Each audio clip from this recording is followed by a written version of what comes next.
So my opinion on Richard Mille watches has changed just a little bit. Recently, if you guys don't know, I made a trip to visit Neil at Timepiece Trading here in downtown Miami. And guys, Timepiece Trading have a huge inventory of Richard Mille watches. They also have Rolexes, APs, and Pateks. But my main goal and focus was to go there and take a look at some of their Richard Mille watches. Before going, I didn't know much about RMs.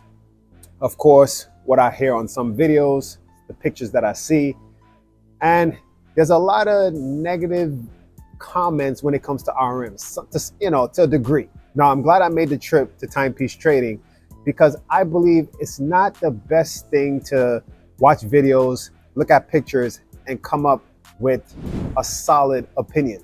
I believe it's good to have a timepiece or anything in front of you and have first-hand experience with it. And that's just what I had when I visited Neil at Timepiece Trading. So in today's video, I'm gonna let you guys know prior what my thoughts were about RMs, and I'm gonna let you guys know now my opinion on these timepieces. But before I get into the video, I want to show you guys my IWC shopping house, and this one is in my personal collection, and I'm gonna have it for sale for one of you guys to purchase.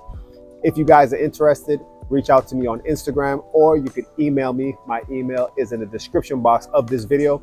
You can ask for the pricing and the details, and I can have it shipped out to you after you make that payment. But anyways, guys, let's get into the video where I'm going to talk about my opinion on these RM watches.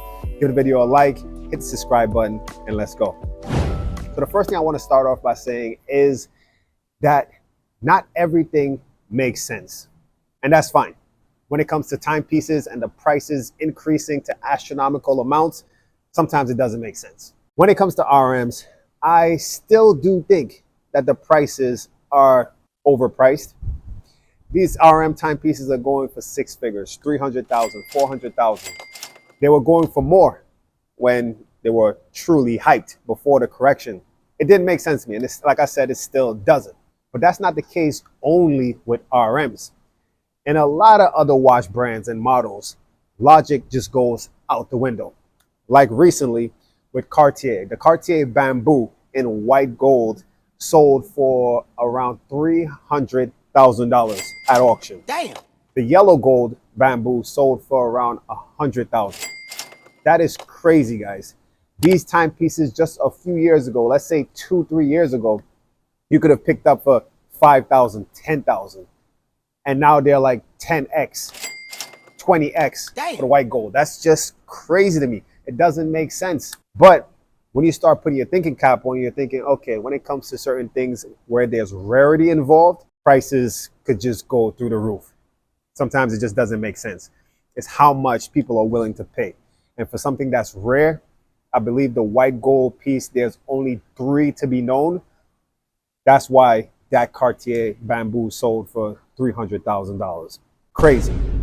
So now comparing that Cartier Bamboo, let's say, to a Richard Mille watch, where of course there's way more than 3 in production of these specific models of RMs. These timepieces, these RMs are going for 300,000, 350, 400,000, which is a huge amount. But guys, when it comes to RMs, I believe there's a level of rarity. Yes, they are made in smaller quantities. If you compare it to Rolex, like that's what we were discussing, me and Neil, while I was down there. But also, it's not just the rarity. The build quality of these RM watches are pretty well built. When you look at them in pictures and in videos, you may come across and think, these look like some toy plastic watches that compared to a G-Shock. Like I mentioned that to Neil. I said that that's a common comparison you'll hear, where someone would compare a Richard Mille watch to a G-Shock, a Casio G-Shock. Comparing a watch that's worth $100 to a $300,000 watch is crazy.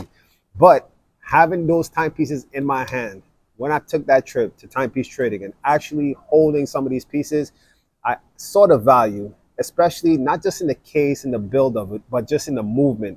It's very intricate and well built. These RM watches are no joke.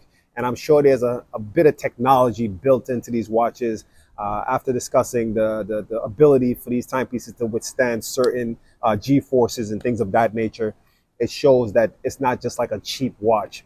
But still, 300,000 is a lot of money. I don't care who you ask, that's a lot of money. I don't care if I have $100 million in the bank account. That would be a crazy amount to spend on a timepiece. You could get a mansion in Texas. I don't know where in Texas, but I'm sure somewhere in Texas for 400,000. So it's crazy to think that you can walk around with a watch on your wrist that's worth a house. That's worth, let's say, someone's annual salary, 300,000. Well, not too many people make that, but you get the point. 6 figures is a lot to walk around on your wrist. He ain't lying. But anyways, after taking a look at some of these watches, some still holds my opinion of I can't see the value in it. But then there's others where I could see, okay, I could see why this is sought after or people think it's amazing and great. Now, I still do believe that RM watches are hyped. Am I someone that's chasing the hype, that's hyping the hype? No, not at all. RM watches are a flex, and I get that. But in my position, I can't flex it. I'm broke, nigga, I'm broke. I'm not paying 300,000 for a watch to let people know that I got it. But I do understand. I understand. Like, let's say you're someone in business and you're interacting with people on that level, and they see you with an RM on your wrist, they'll respect you a little bit more and think, okay, this person must know something. You know, depending on whatever meeting you're going into, this person must know something because he has an RM, a $300,000 watch on his or her wrist. So I understand that concept of having an RM. You know, it's a flex. I get it. But at the same time, I don't.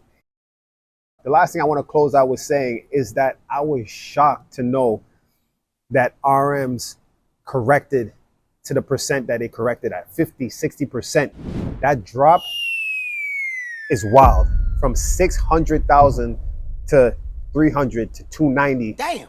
That's wild, guy. That's a huge amount of money to lose. I don't know who well, the people that buy these watches definitely have 7, 8 figures, hopefully, in their bank account. I hope. But yeah, guys, to lose that much money in this market correction or crash that we just had is crazy. And I believe Richard Mille were the last watch brand to actually feel the effects of the correction. Of course, I think Rolex, APs, and Pateks were the first ones to really feel it. And I think RM, a little while after, started dropping and correcting. Comment down below and let me know if that's correct. But anyways, guys, I'm not going to make this video too long. Comment, share your opinion on these Richard Mille watches. Let me know if you guys like them, love them, hate them. And yeah, thanks for watching. Give the video a thumbs up, hit the subscribe button, and stay tuned for the next video.